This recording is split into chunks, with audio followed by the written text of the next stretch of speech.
What are the commonalities among leaders who sustain excellence over an extended period of time?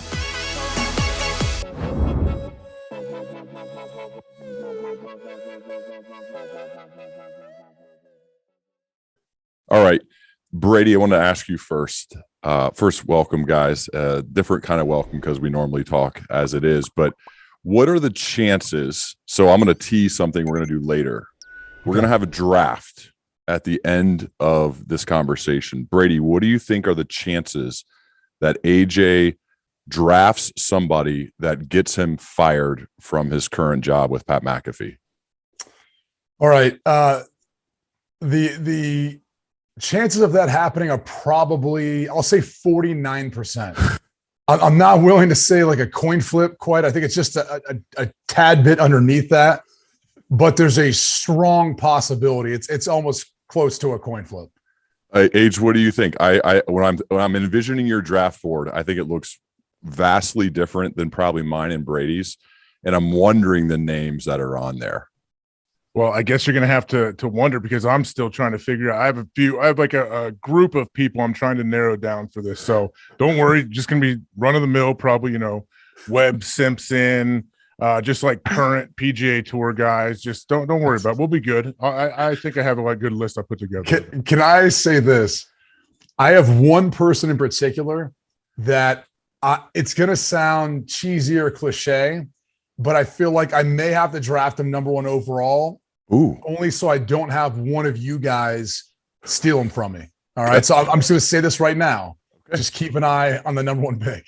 Okay. Last time, so for episode 400, Brady, Age and I did a draft with Pistol, and we said all this stuff on the podcast about like being a dad and retirement and what's next. And 98% of the emails and texts and people are like, I can't believe you didn't draft Field of Dreams in your top sports. Like that was it there. Or where's Hoosiers at?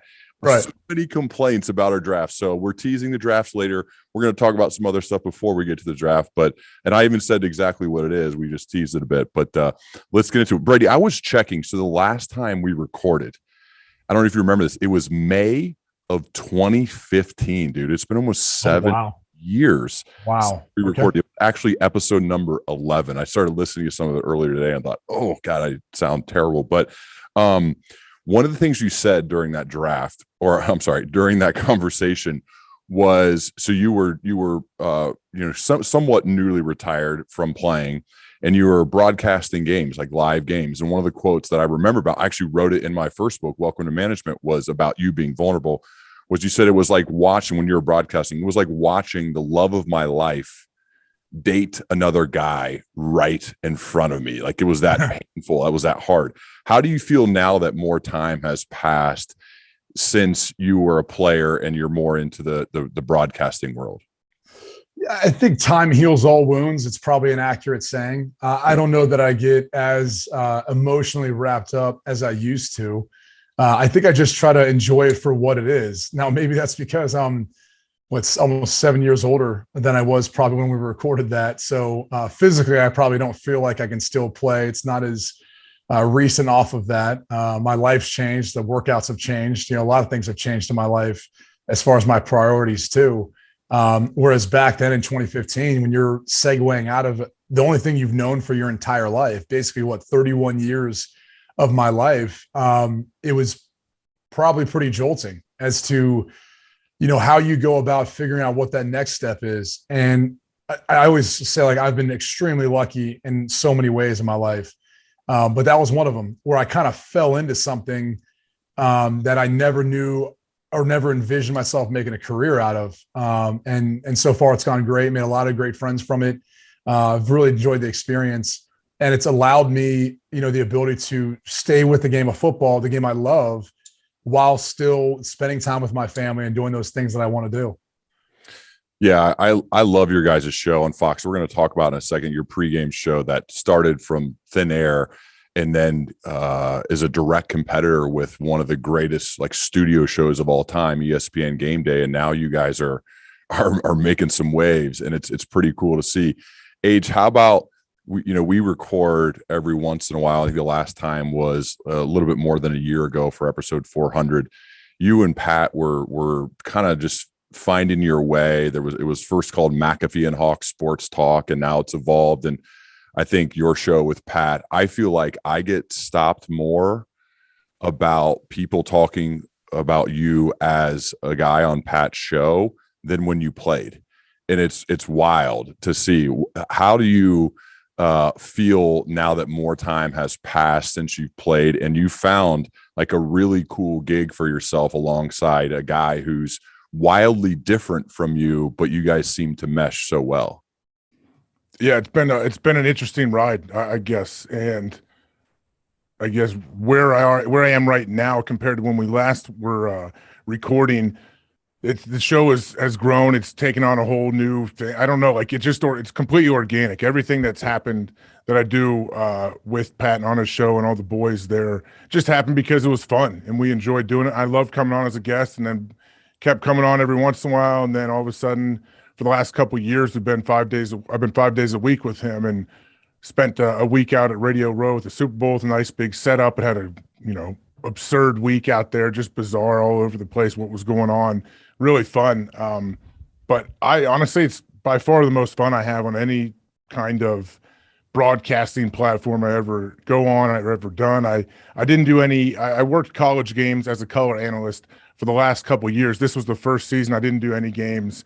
I just didn't want to, with what I had going on 5 days a week with Pat and all of them, I didn't want to travel every weekend. I just couldn't exactly make it work. And I definitely miss doing games. I love doing games. I don't miss the travel, but it's something I really enjoy. But it's awesome, man, because we talk about NFL football mainly. We talk about a little bit of college football, but mainly NFL football.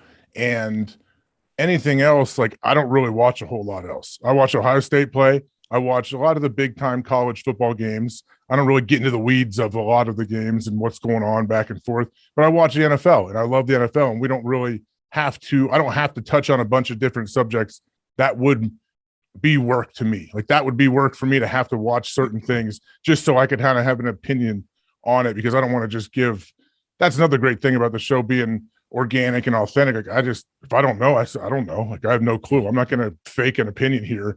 I didn't watch the game. Sorry. Like, that's just how it works. And I think that's why I've been very, very lucky where I'm at. And yeah, I hope to continue to do it. And I know Pat has plans for everything. He's always planning 15 steps down the road. So who knows where it's going, but it's been fun. Brady, I assume you watch. I mean, you're on the radio every single morning, and in the fall you're traveling to locations for these 6 games. to 9 a.m. every day, right, Ryan? Sorry to cut you off, Brady. 6 to 9 a.m., 2 pros and a couple Joe. That's right. That's good. I appreciate the plug. By the way, I want to echo what Ryan had said, AJ. Like, I on the road, I'll have people come up and talk to me like, oh, okay, I'm supposed to call or text AJ right now to get his opinion on this, or what he really meant this on your guys' show. And I'm like, I don't know. I'll reach out to him when I get a chance. Like, AJ's a tough guy to get a hold of sometimes. I tried to do a 3-way call with me and old Butnick, then AJ didn't pick up because we were talking about a little bit of the AJ Super Bowl experience and a story he told me. I was like, I go, you got to hear AJ tell us. Let's try to call him right now. Of course he didn't pick up, so it didn't work out. But same thing, man. It's been awesome to just see the way AJ and Pat have kind of grown that show and what it looks like too, especially considering like the recent news in sports. And now it's a lot of things have really broken on their show. Well, we're recording this the day after Aaron Rodgers called Pat. I'm sure AJ, you and Aaron talked about it too, but he called Pat and said, okay, you get to break this news. I'm coming back to Green Bay. And then even got to say, well, some of the media reports are wrong about the amount of the contract, whatever. It is pretty amazing that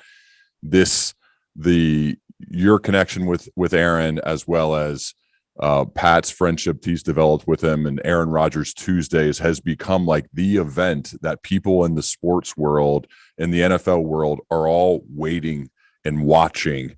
And then you guys are popping up on ESPN and all these other networks, you with some of the colorful types of clothes you wear sometimes, which I think are quite funny. and people don't fully get. But isn't it wild though that your guys' show, which is, as Pat calls it, this little regional show on YouTube, is now kind of a worldwide thing that people are watching and talking about?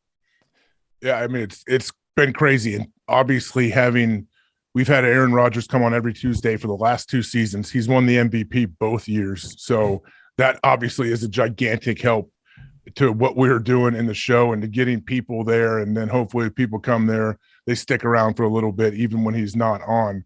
But yeah, the cool thing about it is it's such a new time, a new era with how people like consume things, that I'm sure, Ryan, you know, like from different people, that you can see people that are like the demo that watch the show and that are big fans of Pat, and that he's built this gigantic audience. They're so invested. That's what I've noticed, how cool it is.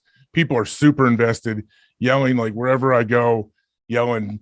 Ryan was with me in Tahoe last summer, like, oh, I don't know how you swing a golf club with those mangled, terrible fingers. Like all these inside jokes from the show are what I hear out in the real world. And more than when you played. It's almost, there's more. Oh yeah, way more fame, but more like well known than when you played. Yeah, I think because also you're like, I don't talk a whole lot either. That's the thing. Like my kids, every once in a while, they see different clips or they see stuff. Dad, you don't ever say a word. You don't ever talk, Dad. I'm like, good. Let's keep it that way then. Like, I don't want to 5 days a week. You'll get sick of me if I try to talk too much. So, like, all right, that's fine with me. But yeah, I think because it's also the first time I've gotten like a long form, get to sit there and talk. And I think with how I just interact with Pat, it's just fun. So although we're very different, I think I've probably been attracted to people like that my whole life that are maybe outside of what I normally, how I would behave. I get a kick out of it. I think it's fun to hang out with those people. I think it's because you're relatable. You know, I think that's what podcasts do. They strip off whatever hat or uniform you're wearing, and it ventures into this realm of like, oh yeah, we all face like the same issues. Like we have kids, we've all changed a poopy diaper, like, or been peed on by one of our kids trying to do so. Like those things happen. Like I was telling on radio the other day, God bless her, our oldest, Sloan, had flooded a toilet. And I felt awful because when I walked in to find her, she was so scared that mom and dad were gonna be mad at her. She had reached in the toilet and tried to pull out the toilet paper. Ooh. So her hands are all wet with covered with toilet paper. I was like, okay, I'm like trying to diagnose what happened, but she was like almost in tears because she was afraid how we were going to react. And I'm like, you don't understand. Like, I'm proud of you. Like there was a problem and you're trying to fix it like as best you know how. So let's get you cleaned up. Let's teach you how to turn off the water in case this happens again, because I'm sure she's going to use too much toilet paper like she always does. And it's going to happen again, or maybe Tegan's going to do it, her little sister. So I think that's what it comes down to, is like podcasts give you, to AJ's point, in a long form, an opportunity to say like, yeah, I was a kick-ass linebacker, a Super Bowl champ, but like, this is who I am as like a dad and a person too. And it's like relatable. Like, yeah, I get ticked off in traffic too, like everyone else. And I think then that's where like people start to be like, I really like that guy. Like I loved him as a player, but like now I really like him, who he is as a person. I think people gravitate towards that. Speaking of times as a dad, I always I feel like steer it to this if somebody is a dad I'm talking to or a mom. And Brady, I'm curious, because Age and I have talked a lot about this. Part of the reasons that probably all three of us have been able to do what we've done is because we've probably developed toughness and resilience and a strong work ethic and an ability to bounce back when things don't go well. When you are raising your kids and you have plenty of money, you could provide them with whatever they want, you could make their life easy. And I think it's actually hard not to make their life easy, because you want to be the guy who's like, I got it, I got this, I'm the provider. Yes, we're going to have it. How are you as a dad? What is your philosophy to raise your kids? You have 3 daughters, to raise them to be tough and to be resilient and to develop a work ethic, even though sometimes when you grow up as a rich kid, it's easy for that not to happen. So I'm really curious about your mindset towards that. It's tough because it's not only hard to do it because maybe you have the means to do so. It's also hard to do it because, let's be honest, it makes your life easier as a parent. Like there's certain things you could do as a parent to make your life easier. where, hey, I could just send my kid off to camp, or I throw an iPad in their face. Take the easy way out. Yeah. Here's the iPad.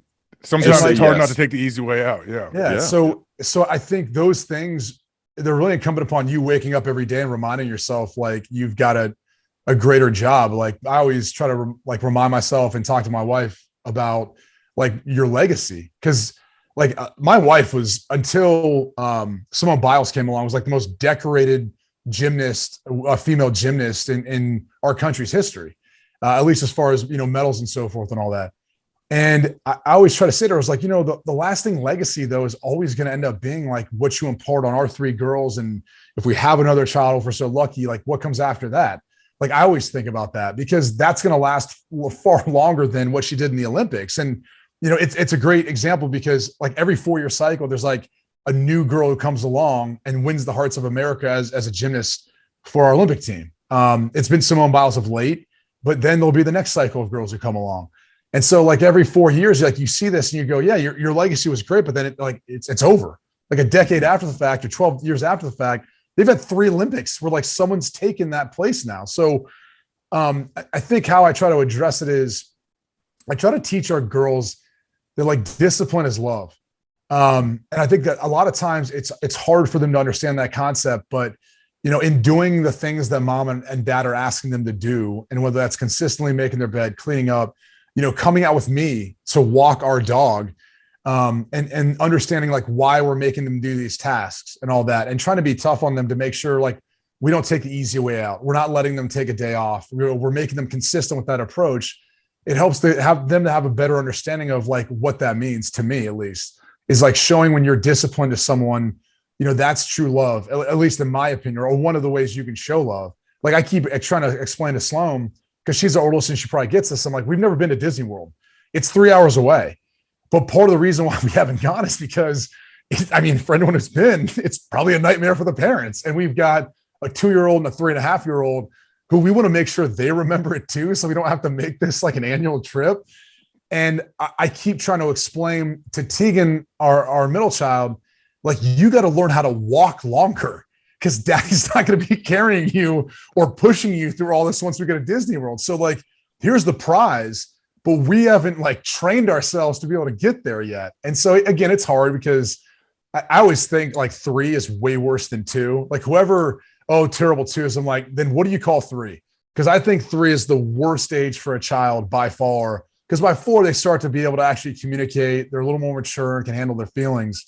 But to me, it's like those tantrums, dealing with that now, it's like being consistent and being disciplined in your approach of how you're going to teach them, whether it's chores, whether right from wrong, or even just like little things. Like when we're out there practicing soccer or something else, like trying to keep them out to understand they're going to, like I was texting Sloan putting the other day. She like kept missing putts. I'm like, hey babe, this is the second time you've ever done this. It's a really hard sport. Like the fact that you've made a couple is amazing. So it's just kind of instilling some of that, hopefully at a young age, even though they're probably too young to really get much of it right now. We've talked a lot about, actually a lot on podcast about this. Like, now you're coaching Lennon's team, you coach Hendrick's team, you coach some of your boys and daughters' team. What are you thinking about to develop, you and Laura? But actually, I should have said this at the beginning. Some people, I guess, I shouldn't assume people are aware. AJ married Brady's sister, Laura. So Brady is AJ's brother-in-law. By the way, I didn't marry AJ's sister, because AJ doesn't have a sister. I get that question all the time. All the time. People are like, Brady married your sister. We're like, we don't have a sister. No, he's married to Alicia. And so Ryan, did you see? Sorry to cut you off, Brady. Yeah. You're aware a couple of years ago, I believe, when someone mentioned something to me online. I'm not super active on social media, but one time I responded to somebody. They said Brady Quinn married AJ's sister. They sent this to me on Twitter, and then all I said is he's a very handsome guy. Like just to perpetuate the whole situation, like to continue that thing. Even though yes, there's 3 boys in our family. That's true, though. There's no girls. That's true. Yeah, it's true. Yeah, true statement. I'm not lying. Your response was true. Anyway, by the way, what is the word for my brother's brother-in-law? Does that exist? Do we need what does that mean? Brady, that's you to me. My brother's brother-in-law. I even Googled this before we started. I don't know what that is, because it's not my brother-in-law. It's my brother's brother-in-law. That's what Brady and my relationship is. So I'm not really sure what that means. The geeky side would be like the B squared brother-in-law or something, like some, I don't know. Is that not a technical term? I don't know. I thought it would be, but I haven't seen. Anyway, so just to clear that up, because I shouldn't assume everybody knows that. Age, when you think about this now as a coach for your kids, and again, developing toughness and resilience and work ethic, what are the ways that you've been thinking about it recently? I mean, I think about it all the time, just because of how nice we do have it at times compared to, everything's relative. No matter what's going on, it's all relative. There's always somebody doing way better and people that have it much harder than us. I've always tried to tell my kids, but yeah, I coached my daughter's 5th grade team this year. And that was a learning experience, teaching them every single day. Like, they respond well to discipline. Like, they wanted it. Like, if I was too lax, I feel like at times they would, if I was too lax, they would get annoyed with me if I would let somebody dribble a ball while I'm speaking or something that someone's not paying attention. And then if I did get a little tight with them or tense with them, which I never really was, I didn't yell at them. I was super positive, hit the rock here, high five all day. Let's cheer. We're going to win no matter what the score is. We'll find a way. Let's just keep fighting. They responded well. My daughter, she's 11, and she's not scared to, tell you what she thinks. She's in that range where she is strong. Like, she is, we say all the time, like, hey, I don't think she's going to let if she finds a boyfriend in high school, he's not going to walk all over her. I don't think. I think she's going to run the show, and in a good way. Like, I feel she is like Brady's sister. I was going to say, Laura doesn't let you walk all over her, right, Brady? You know how she is. In a great way, obviously. It's been great. AJ is a saint, dude. I tell him all the time, and I sincerely say it because, I knew what he married into. But I want him as a brother-in-law, and I got to have you as my brother-in-law's brother. So, dude, I don't want to tell him what he was marrying into. I was like, no, man, do it. Yeah, make it happen. Glad to have you on board. We'll talk later. Well, I appreciate you, Brady. I'm glad it's all worked out great, because honestly, it gets better and better with time. It truly does. I've said a million times, I'm obsessed with Laura. She gets annoyed with me because I just check in to try to see what she's doing. She's so busy all the time. So I just try to, I got to try not to bug her. It's the old cat and mouse game, Brady. You got to play hard to get, which I'm doing 15 years into our marriage, I guess, still. Laura, I would say Laura wanted to publicly say, Brady probably doesn't know this. So I was trying to, it's so hard to buy gifts for you, for Age. And I couldn't think of something. I actually enlisted the help of one of my friends named John Rulin, who wrote a book called Giftology. So he's a professional gift giver. And he's got everything. And so we came up with this kind of wooden mug that could be carved into all the highlight moments of your life. But in order to do that, I needed Laura's help. So I sent her a bunch of questions so that I could give to the artist to then create this artifact mug, is what it's called. Laura's email back was amazing. It was so detailed and concise about these great moments in both of your guys' lives and your relationship and you as a dad. And the mug turned out really cool because of how thoughtful that Laura is in regards to helping me create that. I've got stories, obviously, but I don't live with you. You're a dad, right? You're married. So that's different from our stories. And I just wanted to say, I thought that was it was really cool. You learn a lot about people when you kind of supply them with prompts and see what they say, and how I would say how personal and thoughtful that it was. It was really cool. That gift was awesome. I mean, when you describe it, it definitely doesn't do it justice. If you try to explain what it is, all right, that's stupid. Throw that away almost if you hear someone talk about it. But I had no idea. And all of a sudden she's like, hey, Ryan said we open this together. She wanted to be she's supposed to be there, and I opened it. I'm like, what is going on here? And I know Ryan's not just half-assing anything. It's going to be legit. He worked on this. And so then you open this cool box. It's this mug with all these cool carvings. And then there's a video of the artist talking through each part of the mug, each story from each person in your family. It was awesome. It's a very cool situation. And I'm glad.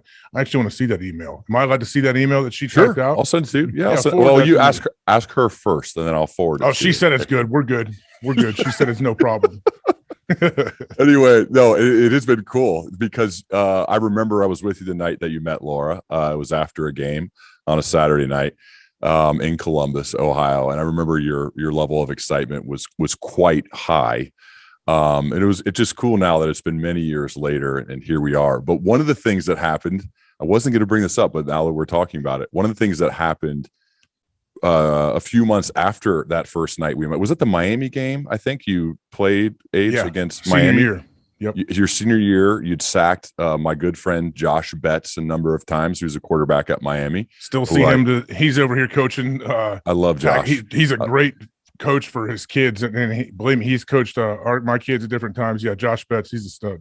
Awesome dude. Anyway, a few months later, though, we find out that the Fiesta Bowl is going to be played, and it's Ohio State versus Notre Dame. And it just so happens that age is obviously the All-American linebacker from Ohio State, and Brady, the All-American quarterback at Notre Dame. What a wild time. Brady, let's start with you. What were you thinking leading up to that game? I remember a lot of hype around your coach and how good he was, about giving him all these days to prepare, and that you guys would be ready to go. What were you thinking leading up to that moment when you were going to play against Ohio State and AJ in the Fiesta Bowl? Yeah, so I guess I'd have to go back to, we had like a Christmas dinner before the game where we were actually both in Columbus. Was that right, AJ? Yeah, I rode around with you and your family. We went to like random Christmas parties. Your Uncle Dave had a Christmas party. We showed up at his buddy's house and we went around. That was my first time meeting you and seeing anyone in the family, really. Yeah, so that's the first thing I kind of can remember is we like hung out beforehand. And so that's like 7 days before the game, 7 or 10 days before the game. That's right. Now, okay. It was like right before. And so I was kind of more just like curious to see who he was, how he would handle our family. Like it's a pretty crazy time. And I'm sure, as AJ can speak to, family Christmas at Peg's house. I'll let you speak on your impression of how that all went down. It was honestly, it was kind of an uncomfortable situation for me. I'm not a social butterfly. I don't walk in and the room lights up. Like, that's not my thing to be, wheeling and dealing and making things happen. I just kind of like to hang out and talk to whoever is available. And yeah, I remember standing like in the kitchen, I believe, of your grandma's house, Peg's house, and being surrounded by 30 or so people. I knew nobody. I knew who you were. I just met you a little bit before, but I know I'd met your parents a couple months before, so they were awesome. But your whole family was great, man. Like, everyone was awesome. But we did climb in the elk van. There's all this inside family stuff. The elk van of your cousins,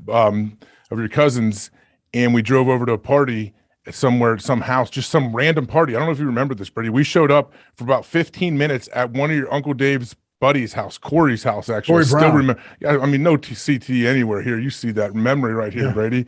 But we just showed up. We hung out about 15 minutes, and then we took off and got in the van. And then I guess I went back and stayed in my dorm later that night. I eventually drove back to campus, or maybe went back to Centerville. I don't know. But it was definitely. I'm glad we did it. I'm glad I went along for it. I was not exactly looking forward to it heading into that. I was like, all right, I don't know. Like, I don't know if I said anything. I don't know if I spoke that night. I have no idea if you remember what we did, but I just remember riding in that van and be like, okay, where are we headed next? I must really like this girl. I'm doing this. Yeah, it was, that's what I'm saying. Like, for anyone who'd never been to one of our family Christmases, I'm sure since AJ's been back, since, nowadays they'll host them at their house, like, he knows what he got himself into. But it was just a kind of a crazy environment. And so I was more curious just to kind of observe how he was going to handle it, because I knew what was in store and how typically like those weekends or those nights go.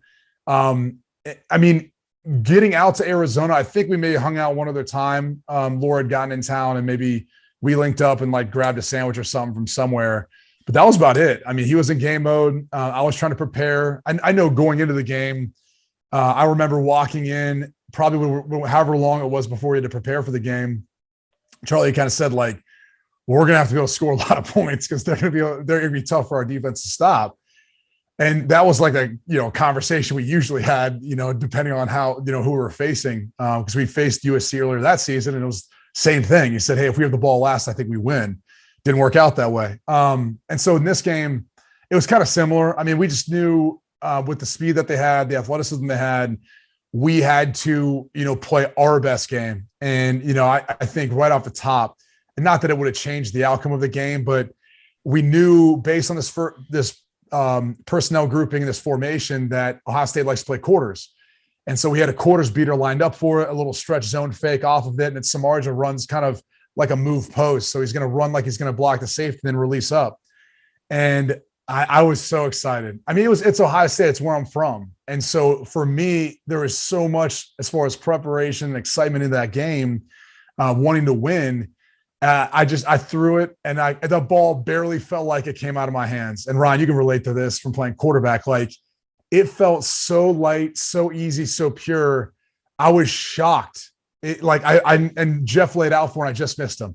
And I was like, oh God, because I literally felt like I barely threw the football. And then now we ended up driving down and eventually scored a touchdown, but on that same drive. But I was just like, who knows how that would have felt or been had that's how we started the game. One play, one throw, touchdown. Here we go. Might not have changed things in the end, but that's like some of the things that kind of stick out to me now looking back. With that in the half jersey that everyone talks about all the time. Yeah, which we could talk about in a second. Isn't amazing though. You remember part of the game plan, the quarters beater, the actual play, and you remember the one you missed, right? We all remember the ones we miss or we mess up, probably even more than the ones that go well. Just amazing how that, without even knowing we're going to talk about this, it was right here in your memory. Age, what were you thinking about leading up to that game, and then some of the stuff that happened during the game? I'm trying to remember exactly what I was thinking heading into that game. I know I was definitely thinking about my buddy Bobby Carpenter. Bobby was a questionable to play. He had broken his leg last regular season game, and during the week of practice, he was kind of in between. Are you going to play or not? He was kind of testing himself. So I maybe later in the week we found out he wasn't going to be able to play in that game. So that was our focus early on. I remember going into it. I mean, I was just excited. I was pumped. I knew how good they were. They had a ton of stars on their team, but I knew we had a ton of great players too. Our offense was unbelievable. Our defense had so many great players. I remember one specific play. I do remember. I don't even know exactly how you guys set it up. Whatever you did it, but we saw it on film. It was an illegal play. This should not be allowed, by the way. But hey, Charlie's just taking advantage of the rules. You guys would run this pick play where you would try to pick the backer who's overhang dude with either receiver or whatever, and you would run the running back an underneath and catch a shallow cross.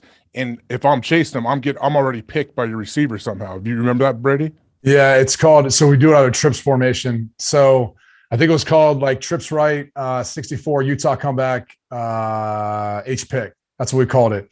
And we did it. We got to it. Yeah, no, we called it that. That's what it was. But yeah. So it was a timing element play, and really it was we kind of put a bigger load on the backside, which Ron, you'll kind of understand in vernacular, where if you wanted to take the comeback, you could as just an isolated route, or if it was press man, it would fade adjust, so it turns into a go route. Otherwise, you had what a lot of people talk about is their indie concept, right? You had a basic end, you had a little shallow underneath or shallow cross coming that AJ's talking about. And then all the way on the outside, you had your other under that was coming. So you could work that if you wanted versus some sort of split eye safety look, or really what we were trying to look for is, quarters, any sort of prevent defense. We would read it that shallow cross to that comeback. And usually one of the two would always end up being there. But anytime we got in that scenario, it would just so time out where when I drop back in a 5-step from gun or 7-step, by the time Jeff was across, the running back was pretty much in position to be able to make contact right after that receiver caught the football down the field. And so that's probably the play he was talking about. But we ran that with tight ends, with wide receivers, with a lot of people. Wow. Well, I remember you ran it. I don't know. I think he may have completed it and we tackled him right as he caught it. Or I'm not exactly sure what happened, but all I remember is instantly turning and yelling at your sideline, trying to find Charlie and start yelling about it. I'm I've seen this play on film. You're trying to come run this pick play on us. It's not going to work. I just remember losing my mind. I think that kind of energized me a little bit. I remember one of the sacks AJ had on me. And we decided to go for a 4th down in the red zone, right, instead of take the points, which I think that was early in the game. It was. I remember it was a huge moment. Right. But we had a lot of, just as a fan of, obviously I didn't know you yet, but I think a lot of Ohio State fans, which we became obviously because of AJ going there, were really annoyed at this storyline of you can't give Charlie Weiss 38 days to prepare. And I was like, you can't give Jim Tressel 38 days to prepare, like that type of thing. But that was like a big part of the storyline. So anyway, that's where kind of we were thinking. I remember that early fourth down. Yeah, well, I remember like kind of almost not questioning it because as a player, you don't question that. But thinking in my head with the play call that we ended up running, it was like a stick nod concept. And so basically the play works is you have your like quick out by your tight end where he's faking it or the hook route and he's getting vertical. And then you have the slot receiver who's going to act like he's running that stick concept where he's going to run a flat, but then he's going to return, come right back inside. Well, the problem is we did it from empty. And so we really didn't have a good answer if they were going to run some sort of blitz zero, which they ended up doing. Not enough time. So there was no quick answer and we didn't have like a great matchup. And I remember like it was a good disguise how they got to it. And we at the time, one of the things was like we didn't want to burn a timeout early, but we run the play and it's like I'm trying to get depth, hoping that like the tight end can make us move quick enough and he sees it.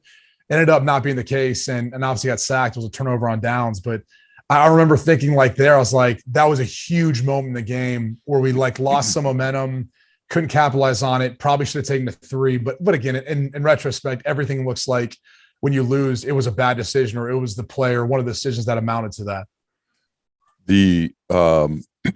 You told me last time, and Brady, you and I have talked about this a number of times, like off microphone too. One of the things you said is you can find the intangibles of being a quarterback in almost every profession in the world. There's nothing like it. And how playing quarterback, and Age, I want to hear what you think about this too. You played a little bit quarterback in high school. One of your best friends is the best quarterback in the world currently. And Brady and I obviously closest to you, and we play quarterback. So Brady, can you talk more about your thought process on how playing quarterback, I mean, just hear you break down plays that happened like 20 years ago, like they happened yesterday. It's pretty amazing. But the intangibles that you have to make it happen as the leader, as a quarterback of a team, and how that's helped you so much in what you've done off of the football field, whether it's as a husband, a dad, and certainly in the work that you do every day now as an analyst, as a radio host, those types of things. I think the biggest thing it starts off with, for a quarterback is you're in a leadership position. And when you're in a leadership position, you have to be able to communicate in a very efficient manner and effectively. Like not all communication is efficient or effective, right? We could say a 250 character tweet is efficient, but is it effective at fully portraying what you're trying to say, right? Like, for example, recent events, Aaron has to send out a tweet to clear up what's being put out there by the media. It's efficient. It immediately stops everyone saying, well, wait a second, maybe we shouldn't be reporting what the details are to the contract if we really don't know. But is it effective? Because does it truly portray what exactly is happening?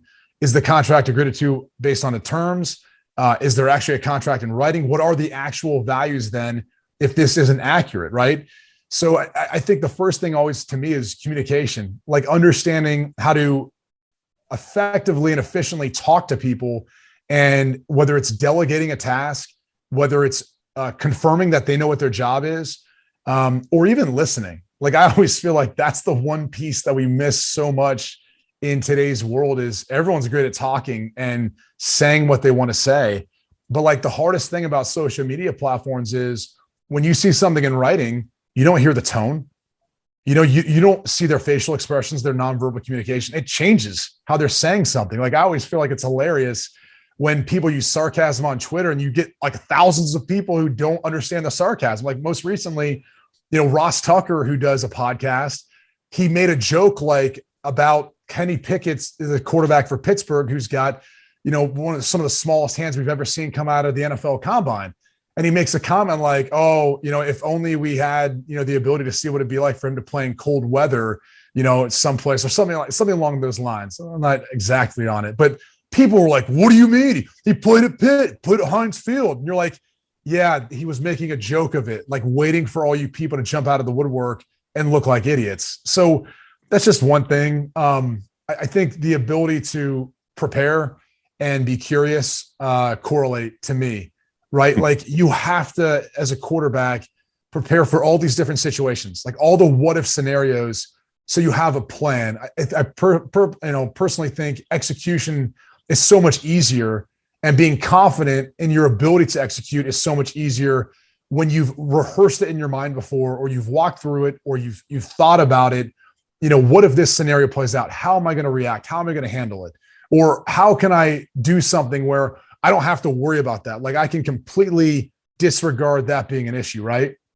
That's the entire position of quarterbacking.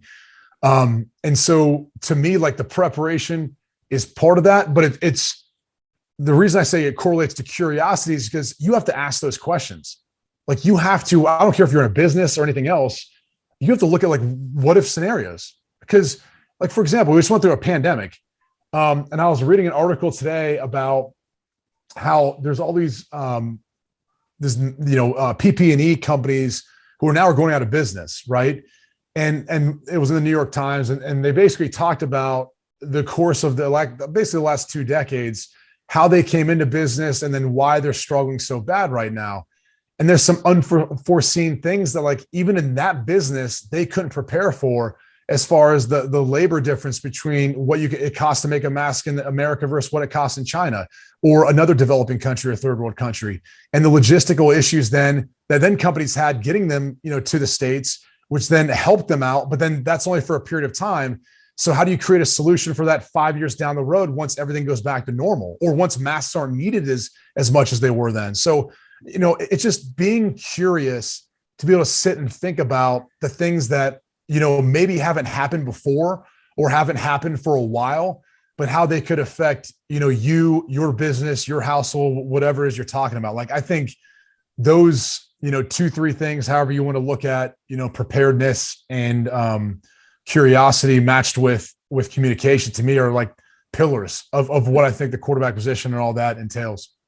We would, when I played at Miami, I remember Coach Hepner, the late great Terry Hepner, would sit Ben and I down and say, always, we're going to have a plan, we're going to work the plan, but most importantly, we're going to plan for the unexpected.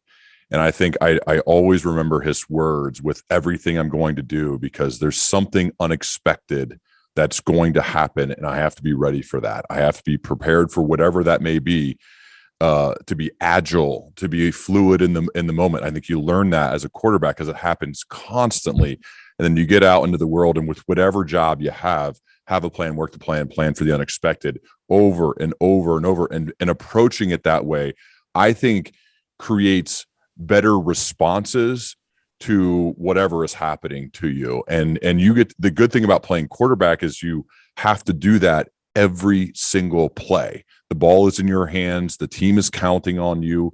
Your peers are watching to see, like, a lineman could actually completely miss his block and we can still score a touchdown. You cannot do that. As the quarterback, if you completely mess up the throw, the quarterback center exchange, basically any part of it, the team fails, right? It's like one of the only positions like that. And that's why I think it's such good training for whatever it is you're going to do afterwards. Age, I want to hear it from your perspective, because seeing me and Brady, obviously with A-Rod, you get to talk to him a lot about this stuff. What do you think? You've played quarterback in high school some. What do you think about quarterback play and your observations, both doing it as well as observing others do it, who you're close to? Well, playing quarterback at any level is impossible. So I always, like, you were a quarterback your whole life. I was running back, linebacker, and I remember I backed you up when I was young, or second, third string quarterback, in case you ever went down. You never went down, so I didn't get any snaps until later on in my senior year. I had to play, I don't know, 2, 3, 4 games as a quarterback, and just making simple, basic reads as a quarterback. That stuff in high school comes at you pretty fast, especially when I hadn't been doing it. So I was like, okay, this is impossible. I don't know how anybody plays quarterback. I don't know how you complete a pass. And that was just in high school. So I have so much respect for the position, I think. But I think every great team, no matter what level they're on, no matter where they're playing, is run through the quarterback. Like, it has to be. Now, there's a million different ways of leadership. You don't have to be the rah-rah guy. You don't have to be the dictator guy, but you have to be authentic, and guys have to respect you. Like, I just know, even from being in high school, I'm 2 years younger than Ryan. But if there's ever an issue or anyone needs to know anything, like, I don't know, ask Ryan. Like, you ask the quarterback. Like, the quarterback has the answers. He's the guy that runs that team. And I think it kind of has to be that way. And the best teams are that way. They're not led from the coach. They're led from the players. I think it's like any business or whatever. I don't know what you would equate a quarterback to be in some kind of in a job. Would it be the CEO of a company? Would he be the quarterback? Maybe, or like a senior level leader for sure. Sometimes a CEO may be like the coach or the general manager. But yeah. But all of what leadership is and what work in general is now is just dealing with problems, fixing problems. If you run a company, if you're working something, okay, what happens? Like my wife, Brady's sister, all day, she just fixes problems that her clients have. She's an interior designer and she's working with new builds and contractors from the ground up. And she's fielding calls from contractors, from plumbers, from everyone, just fixing issues. And that's what work is. You know, we're all just kind of figuring out how to get it done and finding a way. And that's, I think, like I tell my kids all the time, hey, I can't tell you how to do that. You got to find a way. I don't know how. I mean, I already don't know their math. When they're trying to help me, I'm trying to help them with math. I'm like, guys, I would love to act like I know how to do this, but I don't. You got to find a way. I can help you on my phone a little bit, but just figuring it out and not having somebody there to show you exactly how to do it, I think is a huge skill, a huge thing that you kind of have to develop. And that doesn't really, I don't know how that equates to quarterback play, but I think quarterbacks are some of the people that from a young age sense it. Like they want the ball in their hands. They want the ball when it means the most. Yep. And they're not scared of that. They don't shy away from it. I think those are the best ones. I think going back to the dad stuff, because again, I think we probably all three of us think about it so much because it's the most important thing we have, our relationships with our spouses as well as them being a dad. It's like they're the same. That's why I love sports so much for kids. And I know not everybody is born as athletically gifted as others. I think that's okay. One of the reasons I love sports is just because it puts people in highly pressurized situations. This weekend I was in Louisville for a volleyball tournament with Ella and her team. Now it's pretty serious. You know, it's a club. We travel all over the country for these tournaments. We won every single match leading up to the last one. We're playing one of the number one teams from North Carolina. And these girls, 4 girls were taller than me on this team. They're 8th graders. You know, I'm 6'1". And these girls are absolutely in warm-ups. I was like, oh my, you know how you watch like how somebody walks and carries themselves, you can tell that they're good, you know, like pigeon toe, and they like have good gait and the way that their shoulders back. And these girls, I looked at them, I was like, oh my gosh, they're going to kill us. But our girls, not as big, but we hung tough, won the first set, lost the second set, going to the third set. The score is 14-14 and Ella's turn to serve. And you played a 15 in the third set. And so if she dumps it in the net or hits it long on the serve, it's over. It's over. She just lost for a team. And I remember being like, and I vividly like think about this. I was so happy that she was in this moment before it even happened, because I thought, where else can you put somebody in this type of pressure where all of their friends, all of the parents, the other team, the whole thing, they're all looking at you, one person who's got the ball in their hands, and you got to hit a rocket. Because this team, if you just loft it over, you're going to lose. And she steps up, had a big smile on her face. She told me afterwards she was very nervous, and then just hit a laser right to the back row. And I thought like, oh, this is like, I go, you can draw from that moment. You can draw from that with other things in your life. That's why sports are so cool, man. Like, and if she would have hit it in the net, we still would have learned from it, right? We would have talked about it. But I think that's, to me, why sports are so great. Brady, I'd love to hear like your thoughts, like before we get to the draft here, on pressure in sports and why it's so good to go through these highly pressurized moments, because they prepare you for the other tough things that are going to happen off the court or off the field. Yeah, it's funny because you feel pressure, I think in a couple ways. Either going back to the preparedness, when you don't feel you're prepared. Yep. There's times, you know, you feel pressure because you're like, I don't know, or I'm not able to play as confident because you don't feel prepared for that moment. You haven't gone through it in your head before. You haven't practiced, you know, it enough or before.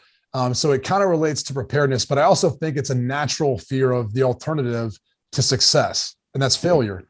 And what you keyed in on to me is like the biggest thing, the biggest key and secret is, you know, learning from your failure. One of my buddies, Jeremy Bloom, he wrote a book called Fueled by Failure. And in it, and just from being around him and training with him, you know, we kind of joked one time. I think I was like drunk and we were all at a house, you know, together, we were training.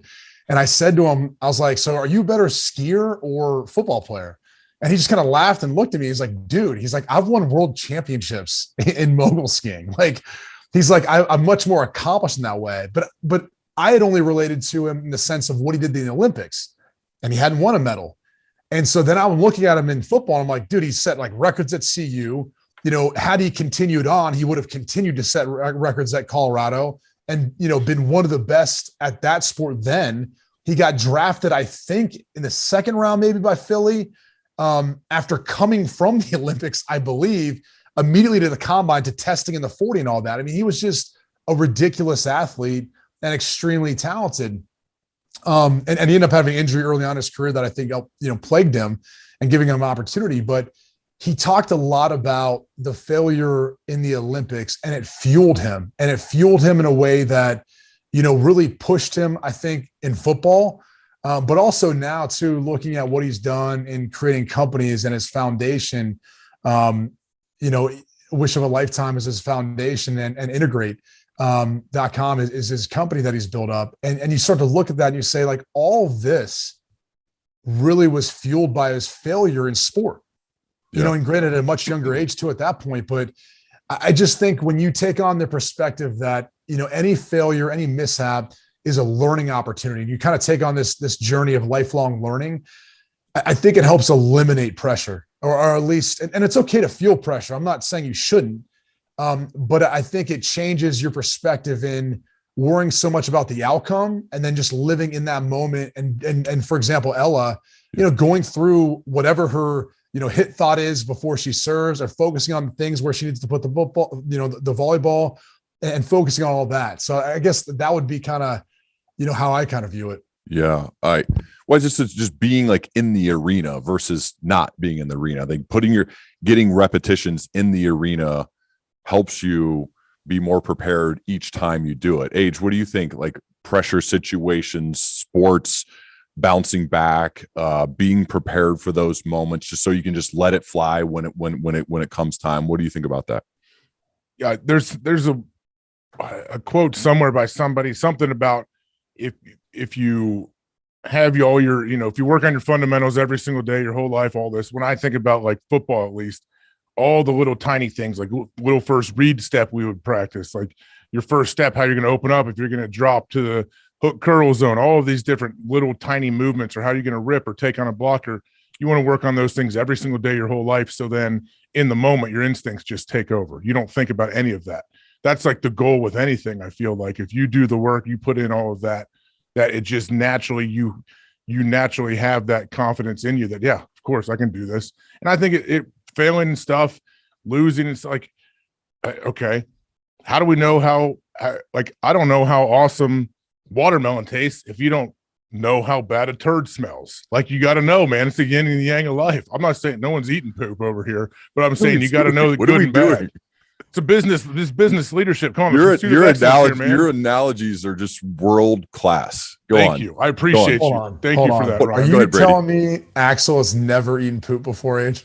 Oh no, he's definitely tasted poop for sure. My 4.5-year-old. Yes, he has, Brady. I'm here to tell you that. No question. Ryan, I know this is normal content. I think the last guy you had was probably, you know, like a billionaire. I forget who your last one was, but it doesn't matter. I'm sure they're talking about the exact same things. That's how they build up their life as a professional. But it's right. It's true, though. It feels so much better when things do go well, if you have dealt with adversity, if you've dealt with issues. And people love to talk about the chip on their shoulder and all of that. And you can create a chip and make it big, like whatever.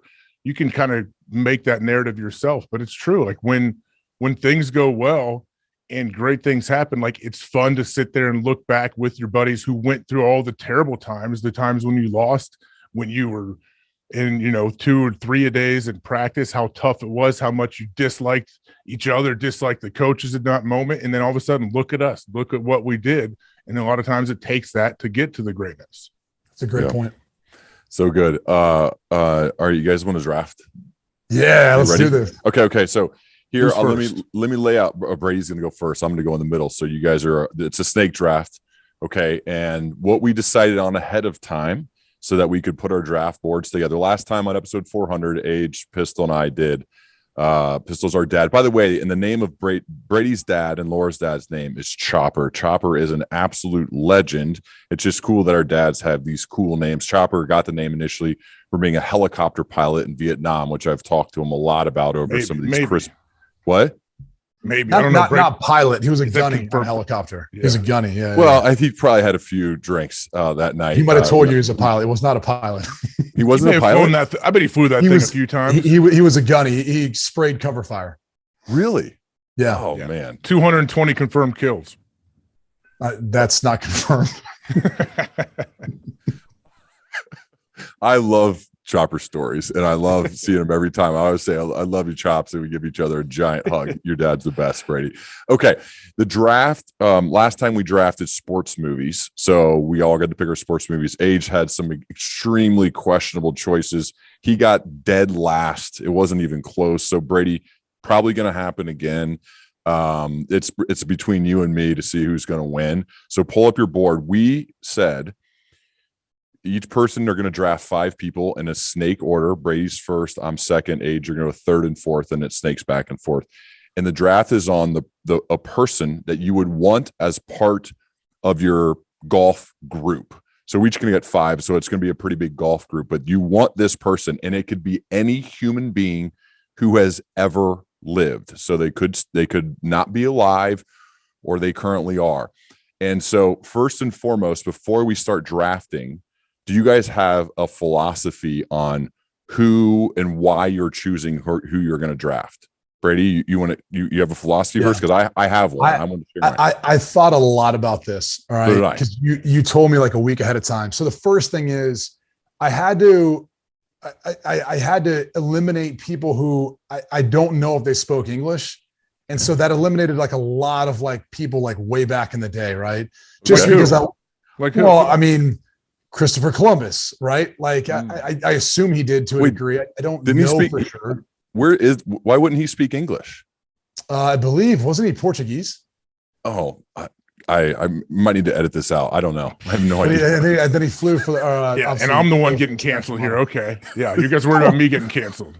I mean, look, I was just going to say, look. What did you do once you got here, Brady? Exactly. I'm not going to go into that. He's going to cut that one out. That's fine. Yeah. No, but the truth is, so there's a language component that I think I was like, all right, like you needed to be able to speak to them. Okay. I like that. With them. That was one of the things. Okay. And then the other things, like I kind of with each person, there's a theme to it. So that was how I looked at it.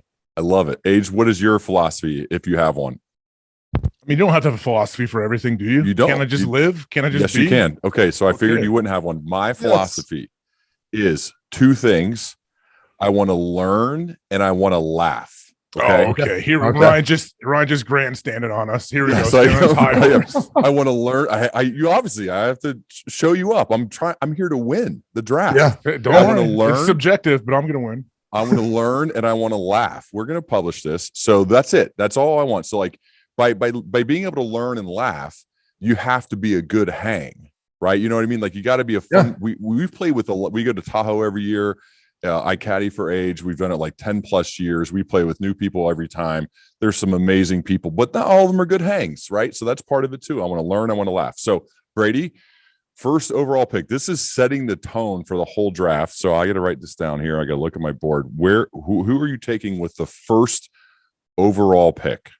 All right. So I don't want this to come off as cliche or corny, but you named that means him. It's going to. It's Chopper. So here was the reason behind this. Okay. Oh, wow. I was concerned that maybe you, but more so AJ might throw him in his group because a few things. One, I don't live near my dad anymore. You know, AJ obviously gets to see Chopper a lot more often than I do. And I tell people my dad's still here. He's fine. I miss my dad though. Like I miss, and I always sometimes like regret not being able to be around him every day. And I think there's people who have their dad who either is still alive, lives somewhere else, or isn't here anymore, that they would probably say like they'd love to play with their dad. So to play golf for 4 hours, or knowing Chopper be closer to 5, one, he'd make me laugh. I would learn something from him based on your criteria. But 2, it's just I want to spend more time with my dad. So I wanted to get him number 1 off the board so AJ could potentially steal him. All right. All right. I love the pick. I do feel a little bit bad that Pistol is not on my draft board. I'm just saying, Pistol, you know I love you.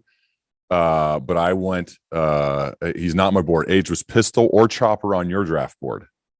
I had Pistol all over my board, so I don't know what you're doing. Why you're not thinking of your father? So sorry. Yeah, he was all 5 spots actually. All right, I get to go. So I'm going to go first, and this one is so Chopper Quinn, number 1 pick, which is awesome pick. This is my first pick is because I've been reading a lot about this person who I think is an amazing leader, and to talk about fighting through adversity, should have been killed multiple times. And that is George Washington. Our first president is my first pick. Chernow's book about him, the same guy who wrote about Hamilton. It is amazing to read about this guy's life story. So I got to have George Dubs in my first pick. I have no idea if he's any good at golf or if he's a good hang. I think he might be, but he certainly is a great leader. So George Washington is my number 1 pick. He doesn't lie. We know that, right? Yeah, he's not lie. Wait, yeah, I think wasn't that him? Wasn't that no, him? that's Honest. You're talking Honest Abe. Well, that's Honest Abe too, but I'm pretty sure didn't George Washington? Genial George never lied. That's what they said, I think, right? Age. Okay. Yes, I took George off the board. Not sure he was on your guys' board. That was my first pick. Yeah. Okay. Age. You're now you get 2. It's a snake draft, and then it comes back to me. I love it. I honestly did, and I told you I had like a larger group of people I was narrowing down. Playing with Pistol and Chopper together was definitely an option for me that I would throw in here because we get to do that on Father's Day. We do that on we get them that gift for Father's Day, and then we do it usually not because we're with our kids on Father's Day. But yes, Brady, you got to come up for that. Those rounds with Chopper, I have a lot of those swings on video. And we just pull them up and watch them. I'm like, Chops, hey, take a look at this. It's just amazing. They're amazing. Do you understand how disappointed he is that I can't hit a pitching wedge 200 yards? Like he's every time I play with him, he's like, Chopper, what are you doing? You don't see these PGA players hit it 200 yards? Chops, you should be able to hit that. Because what do you got in your hand? We'll be literally on a 600-yard par 5 second shot. What do you got, a pitching wedge? I'm like, yeah, I got 320 to the hole, Chopper. I've got a pitching wedge in my hand. Yeah, that's usually how the rounds go. Chopper has all different. He has he probably has 26 different clubs. He has a couple putters that are very festive. Like it's a fun round for anyone. I think anyone that doesn't even know him would enjoy it. But so I got 2 picks here, right, Ryan? Yeah, you get 2 picks. 2 picks. All right, good. My number 1 pick is still on the board. I'm very happy to know that it is the legendary Sam Jackson. Okay, why? Right, because I will absolutely laugh if I play with. I'm going off your criteria here. You're the boss. I thought you could make your own criteria. Well, don't worry. I can pivot wherever we need to go. Okay. Sam Jackson. I will have a ton of fun. Yep. I know B, he loves the golf. He's all over the place in golf. You see him playing all the time. I'm going to learn a ton. Like you said, you want to be a good hang. I would imagine Sam Jackson's a great hang for 4.5 to 5 hours. I agree. That's a good pick. Not on my board, but great pick. I'm kind of upset he's not on my board. So not bad. It's a decent start. Better than I expected you to start. Who's your second pick? Second pick, easy. Far and away. Could have been the first pick. The mayor himself, Sean Casey. Wow. Sean Casey. Greatest hang of all time. You ever talk to that guy? I've seen him. You guys have had him on your show, right? Yeah, we've had him on. He just seen a still shot of that guy, I think will put you in a good mood. He is so juiced, so pumped at all times, and that dude loves baseball. And I don't know a whole lot of people that love baseball right now. And he is all in on Major League Baseball, even though they're not playing currently.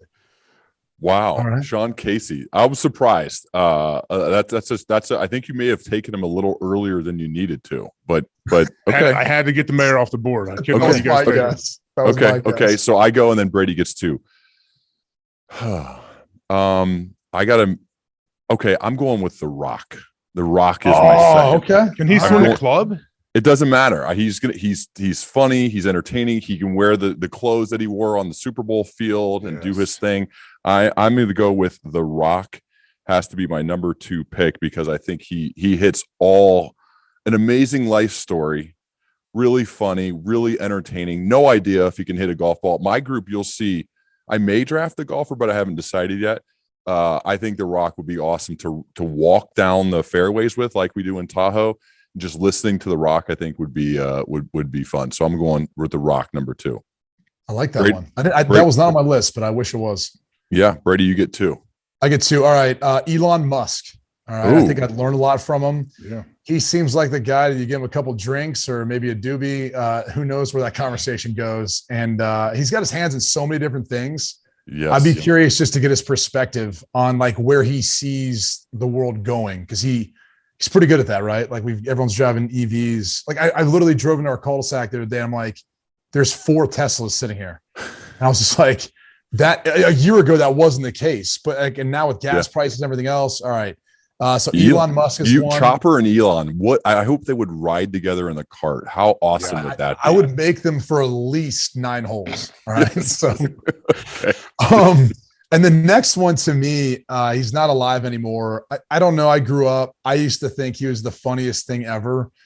So he fits into the make you laugh and good times. Is Chris Farley. Yes. Chris Farley to me, like, just hanging around him for 4 hours and like during his passing and all that, you hear people talk about the stories, how funny he was. He actually was one of the first people I thought of next to Chopper. So yeah. Oh, I like that pick. I didn't think of him because I thought of a lot of comedians. I think that's a really good one. Chris Farley's a fun pick. Okay. My third choice. Whew. I actually want to be entertained a bit and hear a great storyteller. So I'm choosing Eddie Vedder for my third pick. Oh, Eddie Vedder. Wow. Well done. I think I'd want him to bring a guitar. Better bring some cigs and some wine. I know that's fine. We can bring whatever they need. I want him to bring a guitar. And what do you want him to sit there and serenade you in the yes, golf cart? Absolutely. Why not? We bring speakers with us when we play golf. You don't want to hear him sing Society and like all the Pearl Jam songs? You're right. It would be amazing. You're right. Okay. So Eddie Vedder, I had a lot of musicians on the list, but I think he would be the one that could be a good hang, tell some amazing stories, and then he'd obviously I would ask him to play. So I'm going Eddie Vedder is question for you. If you did, if you had I'm just wondering, I didn't have this on my list, but now that you're saying this, like if you had a singing group, does that count as one? Like, you know what I'm saying? Like if you had a band, like if you had Drew Hill, the band that was with Cisco who sang Thong Song famously. Correct. Do they count as one or is it the group? I think I'll allow it. I think I'll allow it. Yeah. Okay. I mean, we have strict rules here for our drafts, but I think I'll allow a full group to count as a person. Yeah. I don't know. Smash Mouth works, Brady. Smash Mouth works, Brady. You can use it next. I was thinking Nickelback for me, but that was just me. So yeah. Chad Kroger, don't steal my guys. Yeah. Age, you get 2 picks. I get 2 picks now? Yeah. The snake draft. Here we go. Last time you got confused by how the snake draft worked too. So I'm glad that the tradition is alive. That's the only time I've ever done this situation is on here. All right, easy. This is easy. So after giving all the thought that I have to this, which I really did, and I wrote some names down. This one's easy. I'm actually surprised this has not been used. Charles Barkley. Easy. Oh, easy. Yeah. See, he was on mine. All right. Barkley, I've gotten to hang with him a little bit, talk to him out in Tahoe, see him there every year. Never got to play with him, but he is absolutely the people's champ. Ryan knows. We've been up this restaurant in Tahoe. Charles walks in. He legit, I think, greets every single table because they all love him. They all know him. He's sending buys wine drinks. And drinks. Yeah. Buys drinks for the whole place. Like, he is the most generous, like, fun, awesome, real dude. And playing 18 holes with him would be a special day, I think, for sure. Yeah, I agree. It's a good one. Next one. All right. So in that same group, my second draft pick here, my 4th overall, and I want this guy to be in the group with Charles Barkley because I think the height difference and everything would be fun. The one and only Tom Cruise, obviously. That's such a random group. But aren't you curious as to what Tom Cruise is? Like, I would love to be around that dude for an extended period of time and be like, so what are you? What, like, you are such a driven, hardworking, you do all your own stunts. Like, what are you? Like, I just want to get to know that guy. Yeah. Valid point. Point. I recently watched a video of him jumping on an airplane with James Corden. Yeah, he's a legend. Yeah, pretty good one. Oh God, I have too many here to choose from. I'm I got to So do it. So you get 2 now? no, I get 1 and then Brady gets 2. And those are Brady's last 2. That's 4th and 5th pick. So this is my 4th pick. This is tough, but I think there's a love here that I just would love to have had a chance to talk to this guy, and now he's not with us, so we can't, and that's a huge bummer. And that's Kobe. So I'm going to go with Kobe Bryant as my 4th pick. No idea if he plays golf. He may not have been a good hang, but I guarantee you there's a lot of learning, and just hearing his story would have been amazing. So I'm going to go with Kobe Bryant as my 4th overall pick. I like that. All right. Yeah. All right, Brady. So this is your final 2 slots for your golf sixsome. So who's going to be the 4th and 5th members of your group? I'll get one out of the way quick.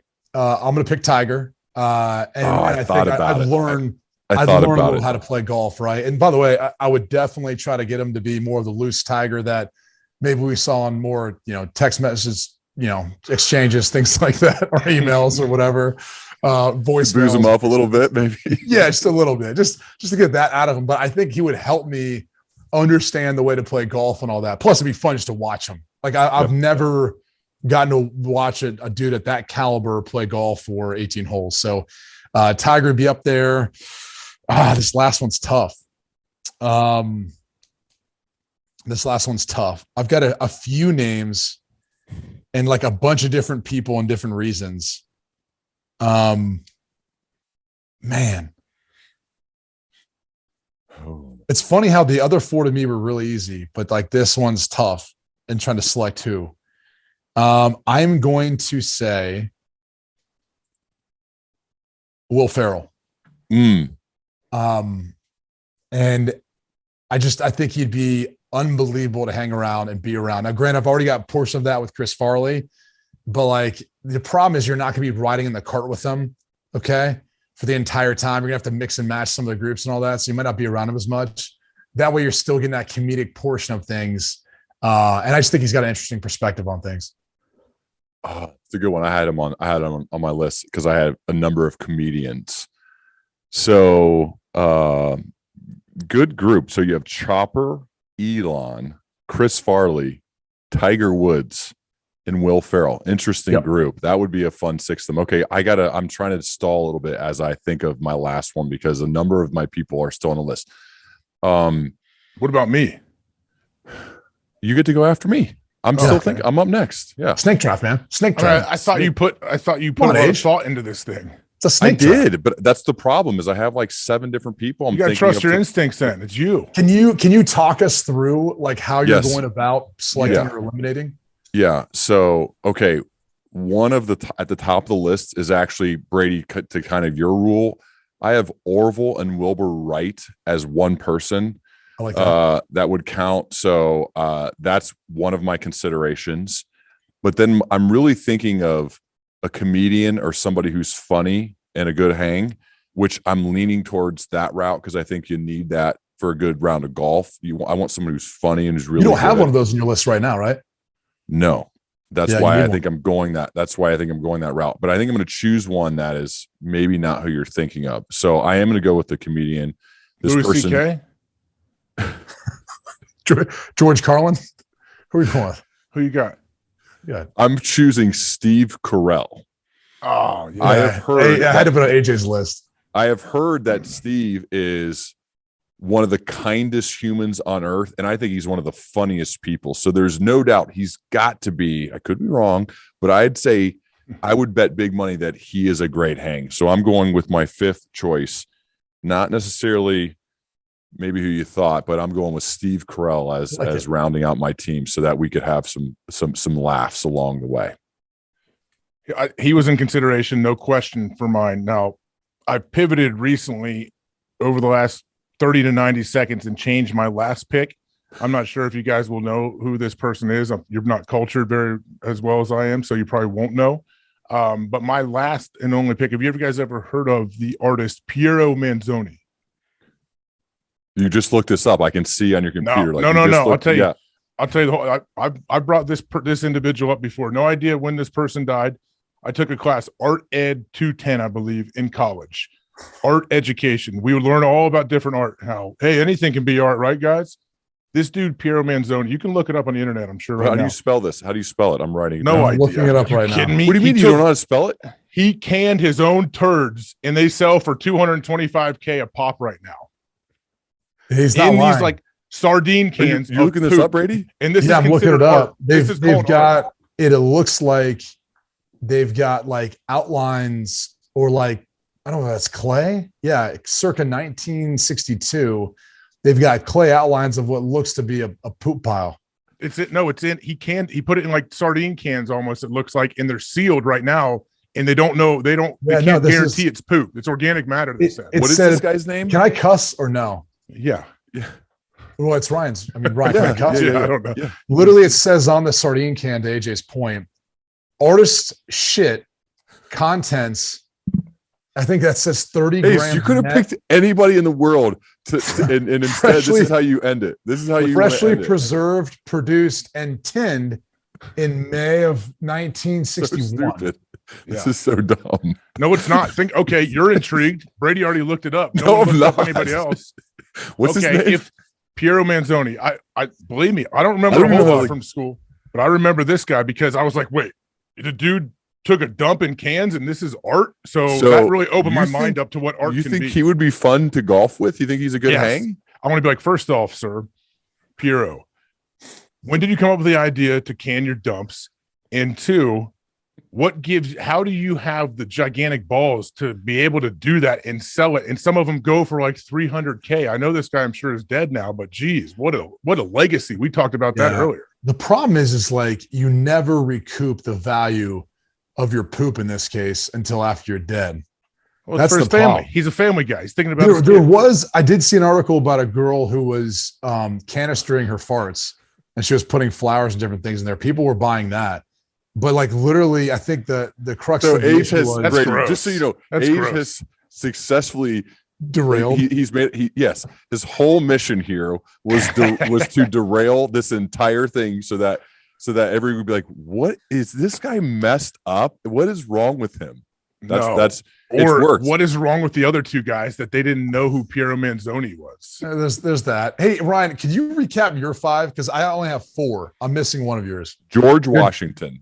Yeah. Okay. This is definitely I obviously won. So George Washington, the Rock, Eddie Vedder, Kobe Bryant, and Steve Carell. I bet we put it out there.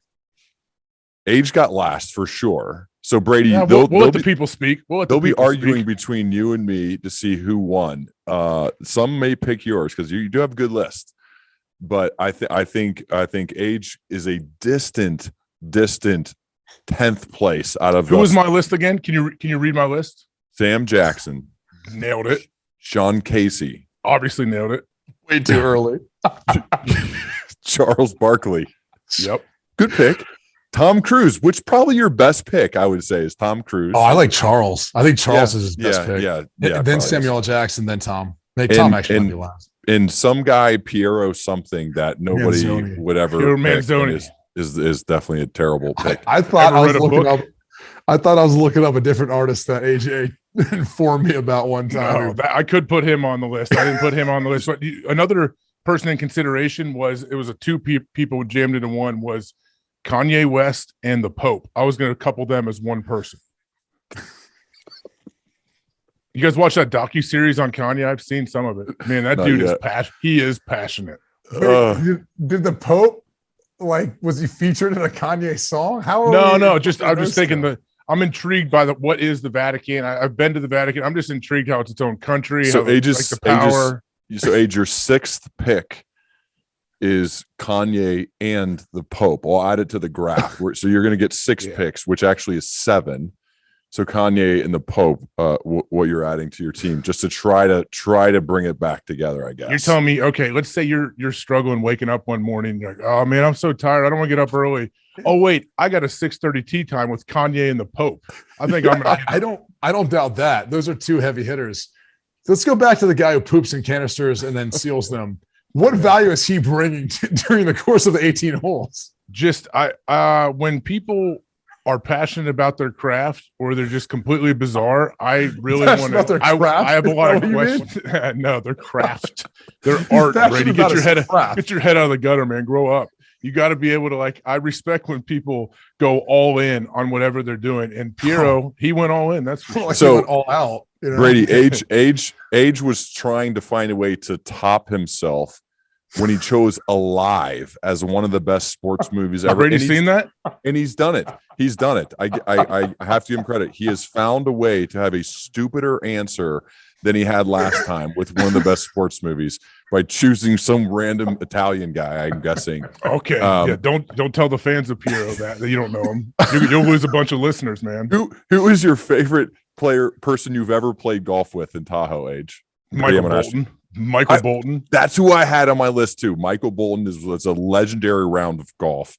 I remember summoning up the courage. Was it like the 6th or 7th hole? I was like, no, I'll tell you. No, let me tell you. Right, you go first. What do you think of Office Space? Remember him telling us about the fact that he had been involved in writing a script for a sequel to the movie when I thought he was going to be like, I hate that movie because they used, the character's name is Michael Bolton. And he completely flipped it on his head. He loved that movie. And not only that, but he wants a sequel with his character or Michael Bolton in it. So yeah, I thought, go ahead, Age. I thought Michael Bolton. I'm sorry. I don't want to cut you out. You said when you finally summoned up the courage, the 6th or 7th hole to ask him about Office Space. I remember it differently. I remember we were walking to the first tee and you're like, man, I'm going to ask him about Office Space. I have to ask him about Office Space. I'm like, yeah, of course. Yeah, you got to. And from how I remember it, we were about 120 yards down the first fairway when you said, hey, man, you like Office Space? And then for the next 7 holes, he talked about Office Space 2, the sequel that he wrote. Can